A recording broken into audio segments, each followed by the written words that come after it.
Inilah aksi joget bersama yang dilakukan pegawai Dinas Kesehatan Kota Banjarmasin yang sempat viral di publik. Joget bersama yang dilakukan sama sekali tidak menerapkan protokol kesehatan sehingga menjadi sorotan. Video yang sempat diunggah melalui akun Instagram Dinas Kesehatan Kota Banjarmasin itu tidak berselang lama. Kepala Dinas Kesehatan Kota Banjarmasin Mahli Riyadi langsung mengklarifikasi aksi joget sambil berebut hadiah. Ya, hari ini memang Dinas Kesehatan merayakan puncak Hari Kesehatan Nasional ke-56. Di momentum hari ini kami memberikan penghargaan kepada seluruh tenaga kesehatan yang telah berjuang mempertahankan dan mengendalikan COVID-19 di Banjarmasin.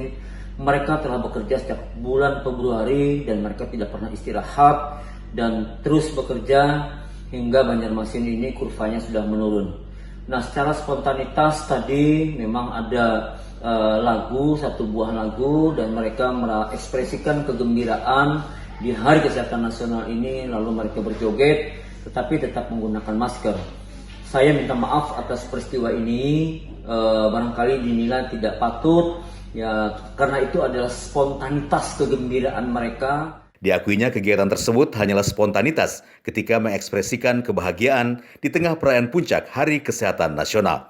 Rianita dan Reviano, Kalsel 1 Net, Banjarmasin.